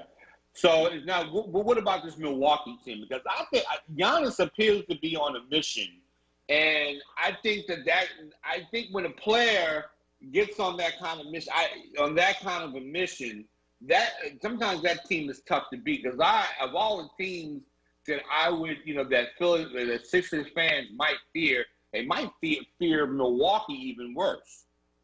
Well, Chris, I agree with you. I think Milwaukee, to me, has been impressive because while you say Giannis is on a mission, it's not just Giannis. It's you look at Game 1. Chris Middleton hit a walk-off, 3 in overtime with less than 1 second remaining in Game 1. You had Forbes that was playing well, and really the difference maker, I think, for for Milwaukee has been former Philadelphia 76ers point guard Drew Holiday, who now plays for the Bucks. He's been averaging double-doubles quietly, and it's probably one of the most underrated point guards in the league. I think that, I've said this on other shows, and I'll share this with you. Giannis Antetokounmpo met with the Bucks Labor Day weekend and gave the Bucks a list of players that he had interest in them trying to either sign or, get via trade. And I can tell you that, James Harden, Chris Paul, and Drew Holiday were on his wish list. He got 1 to 3. Mm-hmm. Well, I got to ask you, how much is Milwaukee hurting from Dante DiVincenzo being out for the playoffs? I just heard that this morning. He's a big-time shooter. It was like that when he was at Villanova. How much does that hurt Milwaukee, in these playoffs? It hurts a lot, Dante DiVincenzo, as you mentioned, Villanova product. And, he's out for the playoffs, and I think it helps. It hurts them exponentially because, that Bucks team is built around, solid shooting, defensive, smash mouth defense. But what's going to happen is Pat Connaughton is going to have to step up a lot for the Bucks, and that's going to, potentially add more playing time for guys like Bobby Portis, who, they brought in the offseason to protect Giannis. And I've said this, I feel this way, that when you look at the Bucks, their plight is similar to the Dallas Mavericks, where they had to put goons around guys like Luka, guys like Giannis. You can't just depend solely on them, and you allow to play to their strengths. So when you look at the Bucks, you saw what Chris Middleton could do last season, particularly when Giannis got hurt in the playoffs against Miami last year. And, they added pieces. Brook Lopez is going to do his thing continuously. He's a double-double threat every night. But I think really and truly it's going to be, guys stepping up in Dante DiVincenzo's absence. And like I said, Pat Connaughton is going to be one of those guys. Let's turn our attention to the West. The most intriguing series right now is Phoenix and the Los Angeles Lakers. Everybody's wondering whether or not, can LeBron take the Lakers as the AC along, to the finals again. And, I thought Phoenix kind of, I don't know, they faded. They were in that game in game 2, and they kind of faded. How big is this going to be a big of a game for Phoenix to come back and win this series, and to get back in this series? They're down 2-1. And do the Lakers have what it takes to, can LeBron and Anthony Davis take these guys, and back to the finals as they're defending champs?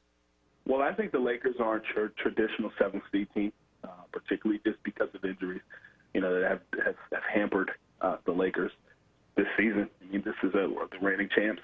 They've been it's an unusual time, particularly with COVID and more. I mean, you think about it, right? Their game in Los Angeles the other night is the first NBA playoff game that was played at Staples Center since 2013. The bubble was last year. So they played the playoffs in the bubble, or the finals in the bubble. And, they played amongst their fans and more. I think their fans gave them energy in Game 3. But I'll add, the Lakers are clicking at the right time because their pieces are clicking at the right time. I mean, you added Andre Drummond, who quietly had it, 12 and 10 a couple games ago. You have, there's still some pieces that are kind of, finding their way. Dennis Schroeder has been playing well the last couple games. But when you look at the Phoenix Suns, I think the thing that's kind of disappointing is you got a hobbled Chris Paul, who got hurt in Game 1.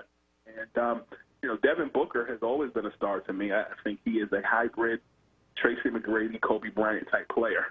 His footwork, his textbook, and the way he gets to the basket and creates shots is admirable. But, I think for the Phoenix Suns, it's got to be, Cameron Payne. It's got to be DeAndre Ayton.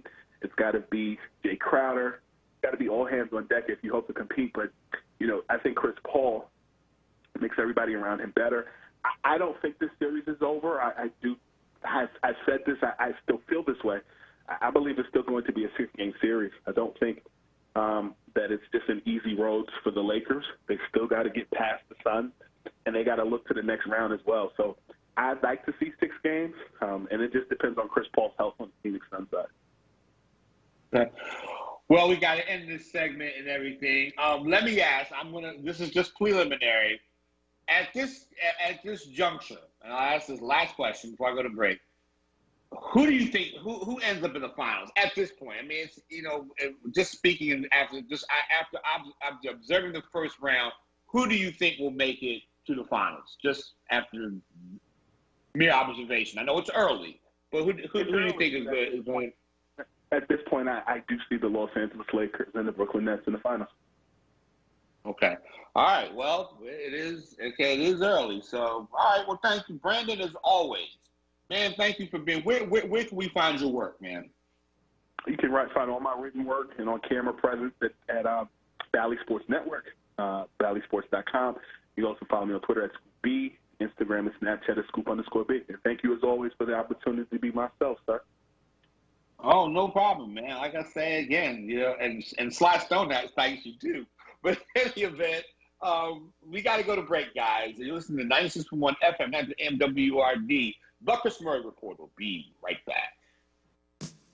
Hi, this is John. Hi, this is Juanita, owners of JD's Auto Body and Painting. We're located at 6300 Wayne Avenue, right there at the intersection of Wayne and Washington Lane. We really like to thank all you WURD listeners for the support that you've given our business, and we really hope to see you in the future. JD, tell them about our products and services we have. We have a new state-of-the-art paint shop along with our body shop and detail shop. We can help you with the dents and scratches from the winter season. Come to JD's Auto Body and Painting. Come on out and check us out. We're still still honoring that WURD 10% discount. Give us a call, 215-848-5949. Again, 215-848-5949. Thanks again for supporting our business. We really appreciate you. See you at JD's Auto Body and Painting.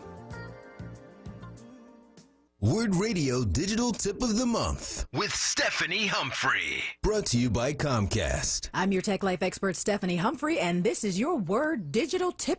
If you're a small business owner or entrepreneur, an important part of your business may be sending emails to potential prospects, but it can feel almost impossible to find anyone's email address just by searching through the company website. When you need an email address at another company, try using hunter.io. Find email addresses from any company name or website, get the email address of an individual, or verify an email address to make sure your message doesn't get bounced back. There is a free version of the software, and plans start as low as $49 per month. So now you can make sure all those cold emails and all your hard work pay off for your business. Stay tuned to WURD for more tips and stay connected with us at WURDradio.com. The WURD Digital Tip of the Month was brought to you by Comcast.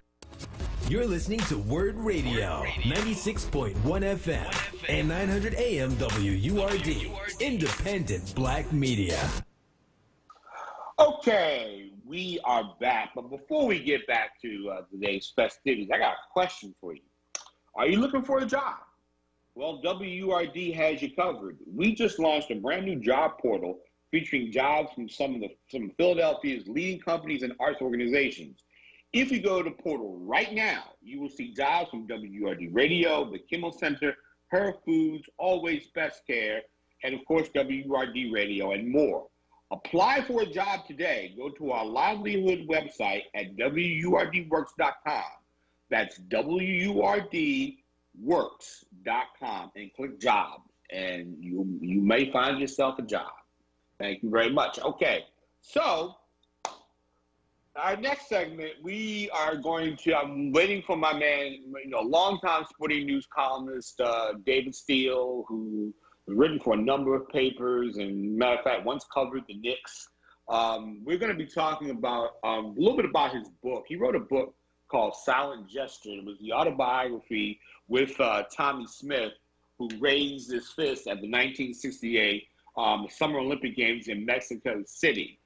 And why this is significant, I was watching, been reading the news lately. If you haven't been following it, the International Olympic Committee wants to basically crack down on anybody protesting and anybody, saying anything, because with all the activism of athletes, because as you all can remember back in 1968, Smith and Carlos, when they did the Black Power salute, were kicked out of the Olympic Village by Avery Brundage, who was the head of the IOC at the time, who was probably one of the most and probably the most racist of all people that was on, that was around during that time.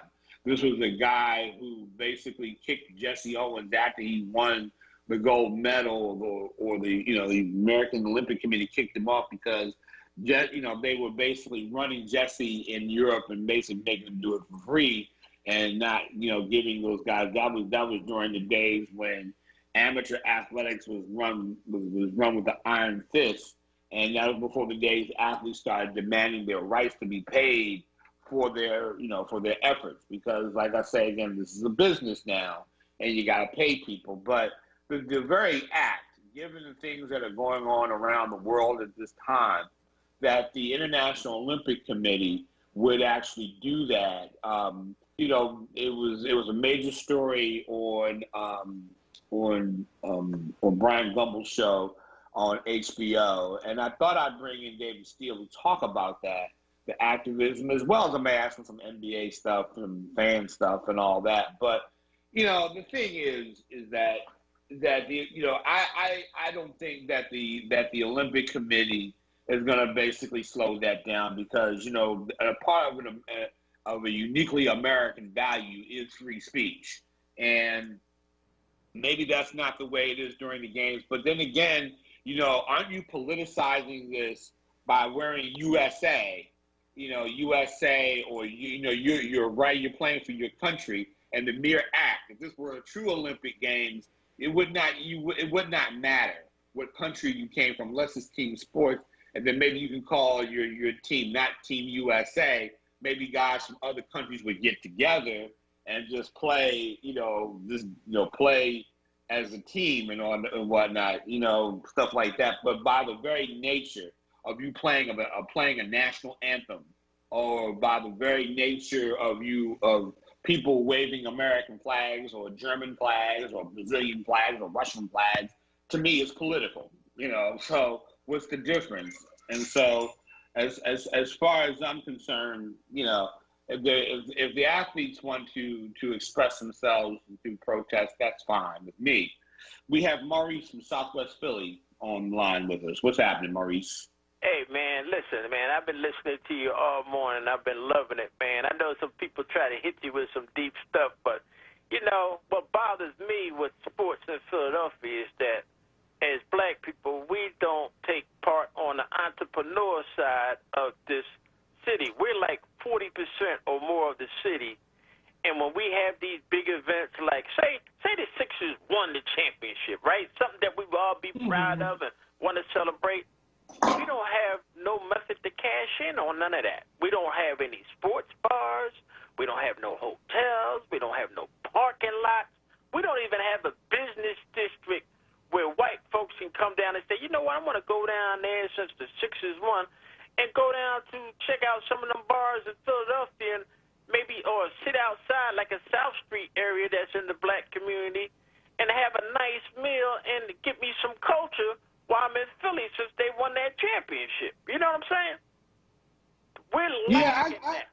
I got you on that. I mean, and there are some black people who own restaurants in the city. I've been to more than a few of them.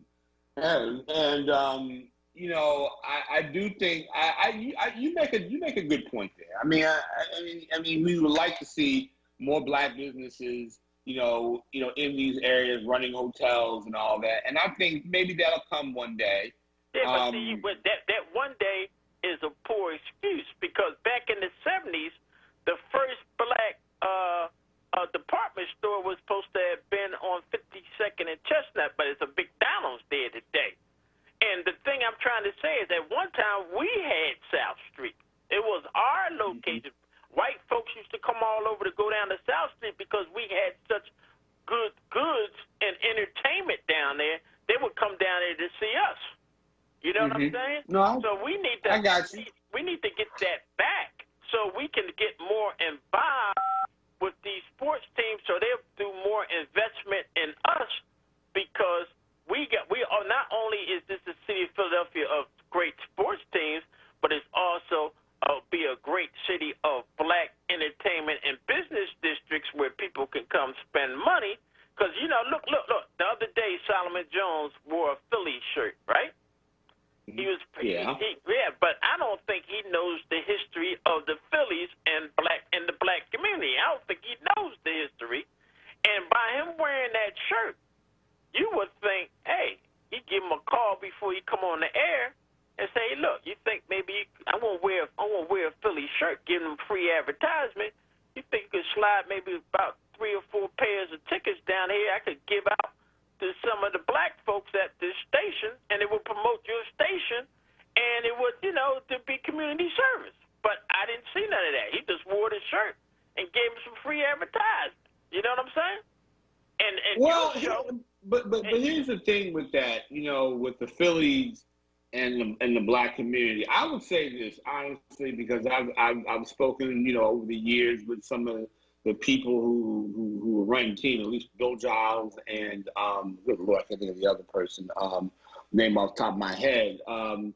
But the thing about it, I think they are trying to make those inroads because I think the people who run the Phillies, they're aware of their past and all that. And I think even the current ownership group, one of the guys from there basically was trying to push Dick Allen into the Hall of Fame.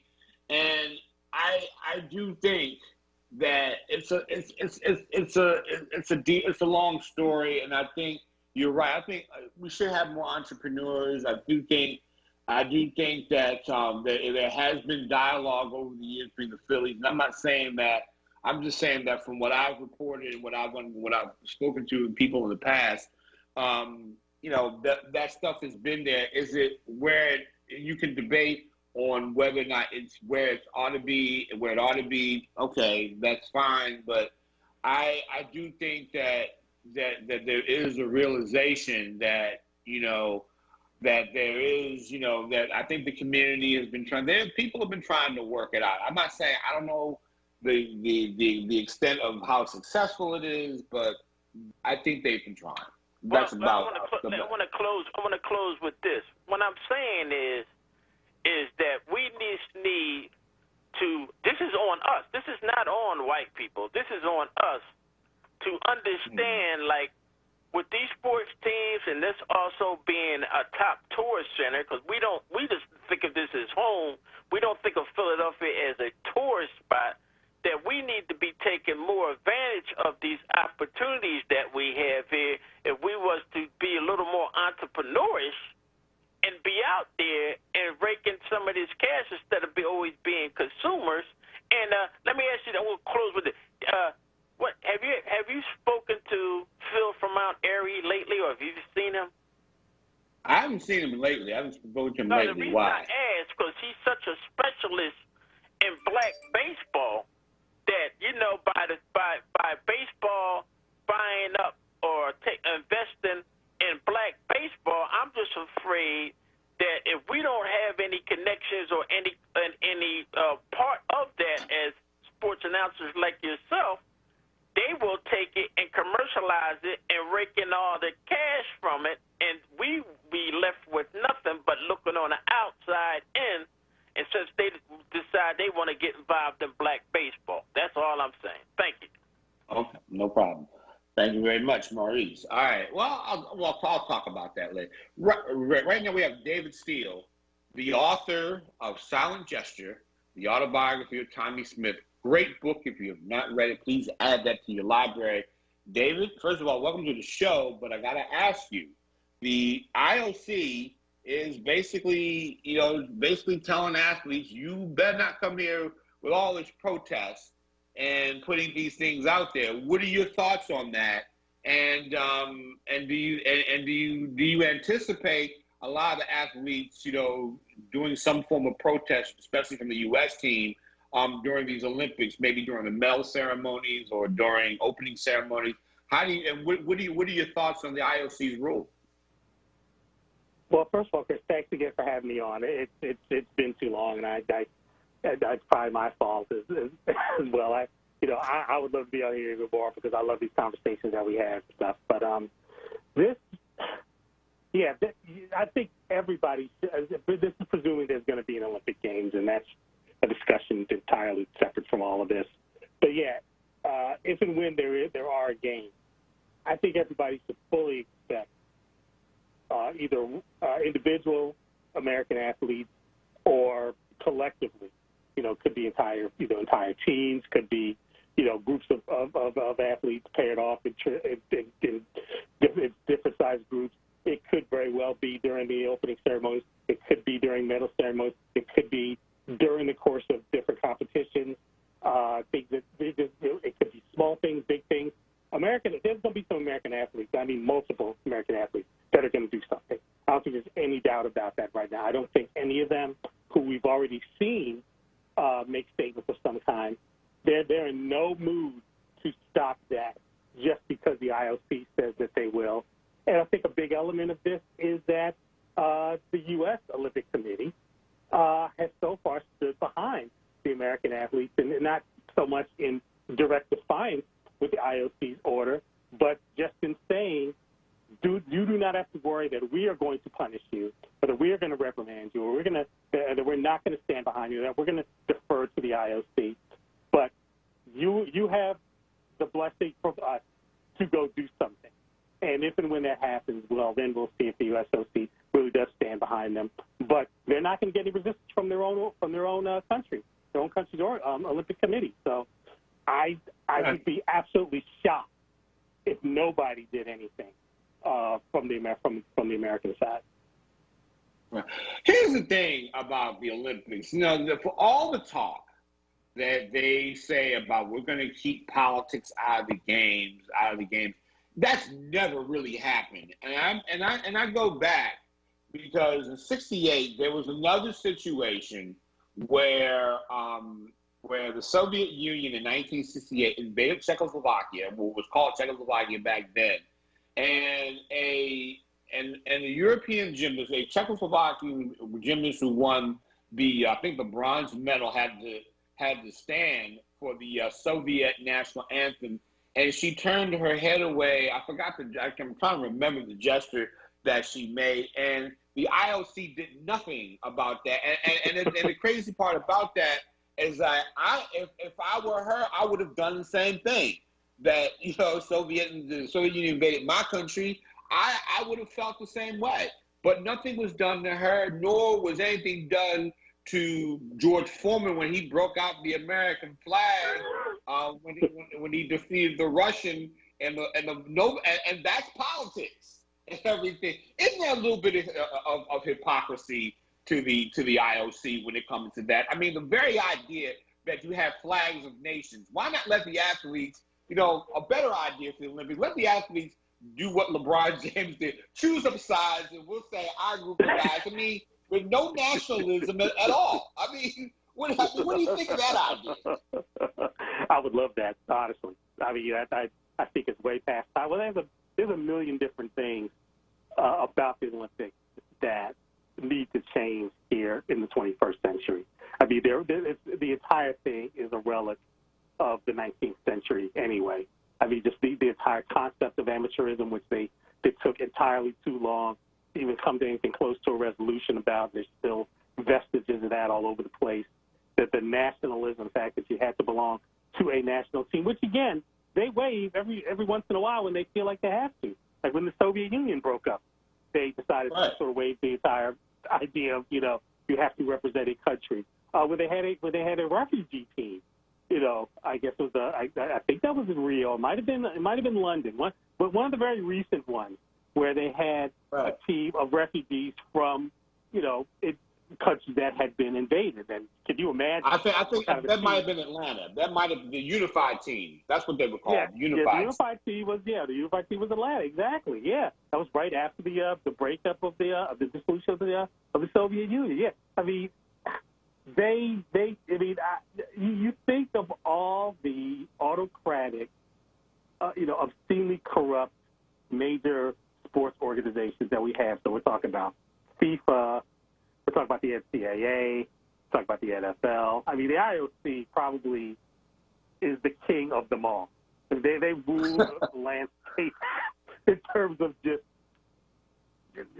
insanely fascist-leading, you know, organizations that operate completely outside the rules of everybody else. And so they just make this up. But if they don't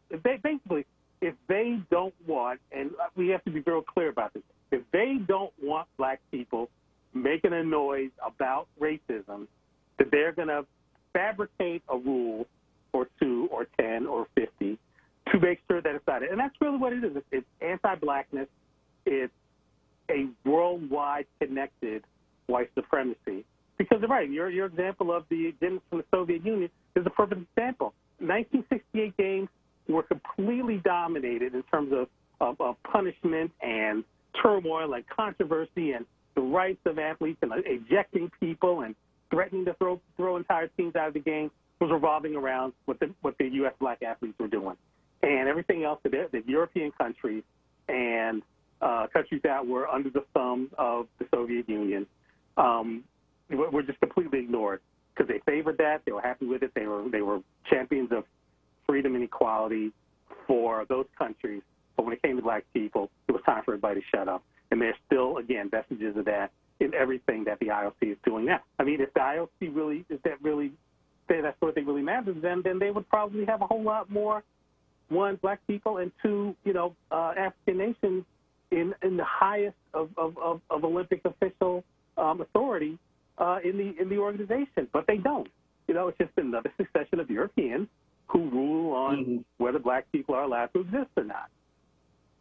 Yeah, and that's true. I mean, that's the thing that's always been the hypocrisy of this. Dave, I gotta go to break, and we're gonna come back. We're gonna continue this discussion But you're right about that. You know, and they're hypocrites when it comes to that. You're listening to 96.1 FM, 900 AM, WURD. The Chris Murray Report will be right back. Hi, this is Samantha from Leo's Apparel on Germantown and Lehigh Ave. Open from 9:30 to 5:30, Monday through Saturday. We have the hottest selection of boys' dress suits and casual sportswear for boys, sizes 2T to 20. Men, let me tell you, we got in a large shipment of straws from Stetson. We have new linen and dress suits. Biggest selection of Stacey Adams shoes. Get an extra WURD 10% discount. Beyond the Seams is a husband and wife-owned business providing custom apparel services such as embroidery, screen printing, DTG, and heat transfer. The boutique also showcases local Philly clothing brands and art. Bring your vision to life at Beyond the Seams. Beyond the Seams is located at 828 North Broad Street. Don't forget to follow them on Instagram at BTSPHL. This ad is brought to you by the North Broad Renaissance and Trust Foundation. Family Therapy Vignette Moments with Dr. Lucille Ijoy. Just for fun, during this pandemic time, let's list some of the names you may call your moms. What names do you call your moms? You're wonderful moms. Some people say mom, mum, mommy-o, mama, mama, mother, month, sweet pea, Mimi, Pouchy, Mumsy, and Dr. Mom. Try this little game. What do you call your mom? I'm going to repeat it now. Listen, just for fun. During the pandemic, list some things you would call your mom. What names do you call her? Mum, mommy-o, mama, mama, mother, sweet pea, Mimi, Pouchy, Mumsy, and Dr. Mom. Try this little game. What do you call your mom? Are you looking for a job? WURD has got you covered. We just launched a brand new job portal featuring jobs from some of Philadelphia's leading companies and art organizations. Visit the portal right now to see jobs from WURD Radio, the Kimmel Center, Her Foods, Always Best Care, and more. Apply today. Visit our livelihood website at wordworks.com. That's WURDworks.com and click jobs. You're listening to WURD Radio, 96.1 FM and 900 AM WURD, independent black media. Okay, we are back. We have David Steele, author of Silent Gesture, autobiography of Tommy Smith. I recently saw Tommy on Real Sports with Brian Gumbel, and he talked about his own experiences and all that with, you know, the fact that him and John Carlos were banned and folks came after them. You know, when you were talking to him, you know, about the book, I mean, you know, what are his, or not about the book necessarily, but, you know, what do you think are his thoughts are today about what's going on with today's athletes? I'm sure he's proud of that. I know you may talk over the years about what today's athletes are doing. How does he feel about the activism of today's athletes? Well, one of the great things about what he and John Carlos and a lot of the other people from 1968 have done is that they have never wavered in supporting what the athletes have been doing these days. You know, over and over again, when an athlete, either individually or a group of them collectively, have decided to take a stand and decided to say, you know, regardless of the consequences, you know, we're gonna get our message across and we're gonna use our platform. He has always been in favor of it. When the NBA players and WNBA players protested last year, when Colin Kaepernick first sat down and then took a knee, and then all the things that he has done since then, just time and time again, those athletes have said, that is what you need to do. You know, we support you. I'm in favor of you. I have your back.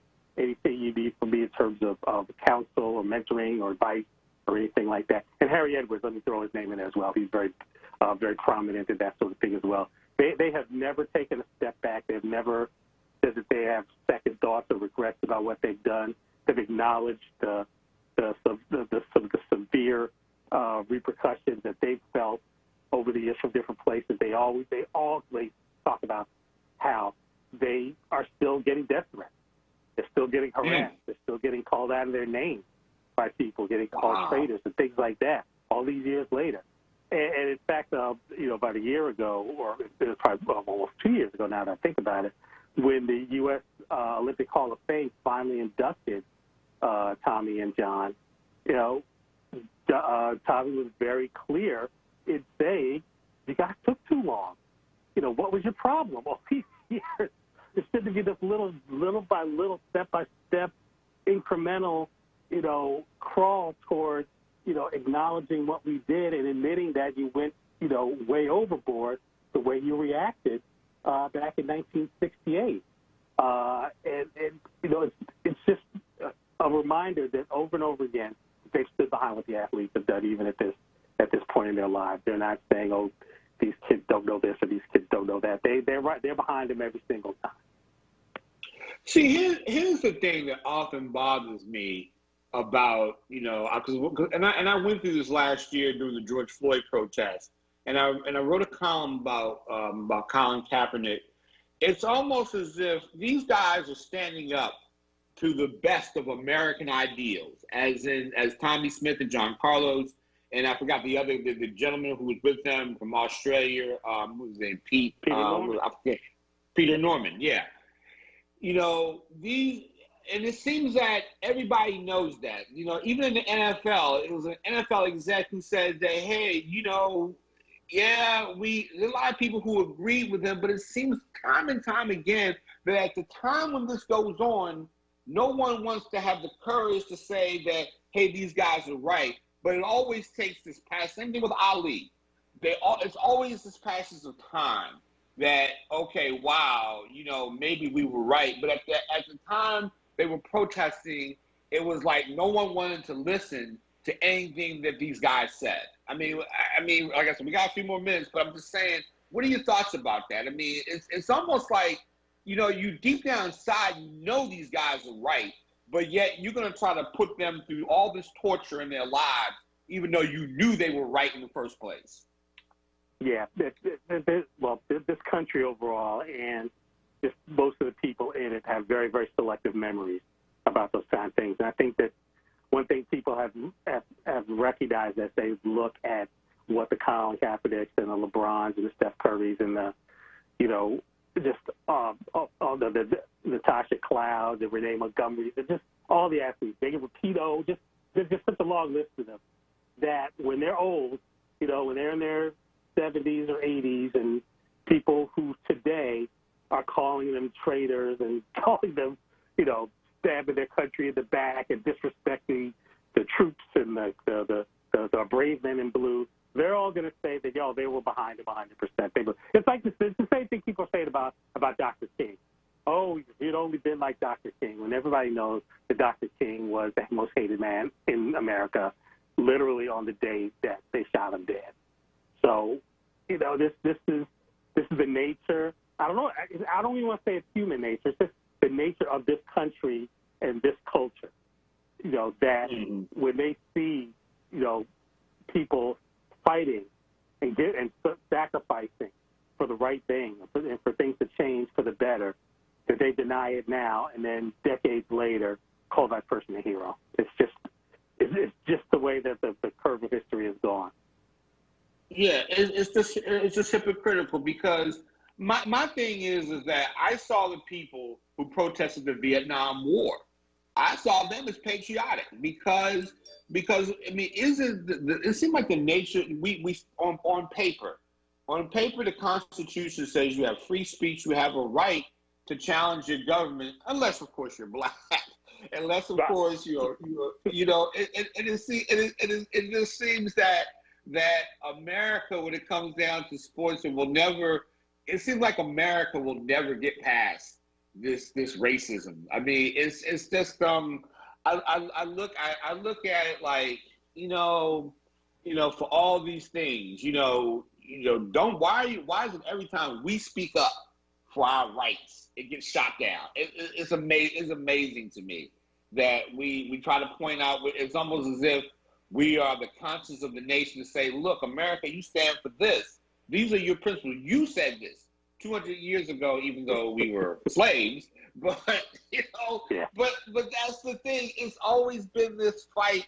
to make America live up to the principles it allegedly stands for. I mean, I just think that in the end, you see the athletes are trying to point that out. It's like, they don't mind playing, making you make. It's like we can make them. It's okay for you to make millions of dollars for them, but yet you don't want to hear from them. It's just, I just find it fascinating to me. Mm-hmm. No, it's absolutely true, and it's and I think what people really need to wrap their heads around with this is that we're sitting here in 2021 talking about what these men and women did in 1968 when they believed that, well, what we're doing now is going to change things for the better. And it's going to reshape what this country does and how it's treating us and where our part is and where our role is in this country.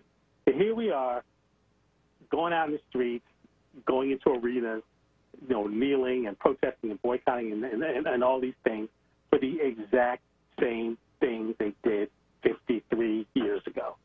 Literally nothing. Nothing the same. People fought to keep things exactly as they are so that we still fight. We still have to do the same fight that Tommy Smith and Don Carlos did back in 1968 and what Dr. King was killed for. It just tells you, it's like, what was that all about? Why did we do this? What did Ali do all that for? What did, it's exasperating, and now we know, because we have this history and this record, that 50 years from now we're going to do the same thing. We're going to be standing out saying, we're building a statue to Colin Kaepernick, saying, "What a freedom fighter! What a brave man! What a tremendous role model." You all kicked him out of sport. You barred him from his livelihood 50 years ago, and we're glad about it. And you took his jersey, used it as a doormat. You burned it in public. All right? Don't sit there and tell him a hero now, as we will very well be long gone. And knowing that what you did to him. Don't do that. Yeah. On that note, we got to close, man. Very well said. Dave, thank you for being here today. Ladies and gentlemen, thank you for being here today. And one thing we can know that we always can agree to disagree, but the thing is, thank you for joining us. We'll see you next week on the Chris Murray Report on WURD 96.1 FM, 900 AM. Y'all have a great weekend. Enjoy your holiday weekend. Have a great day.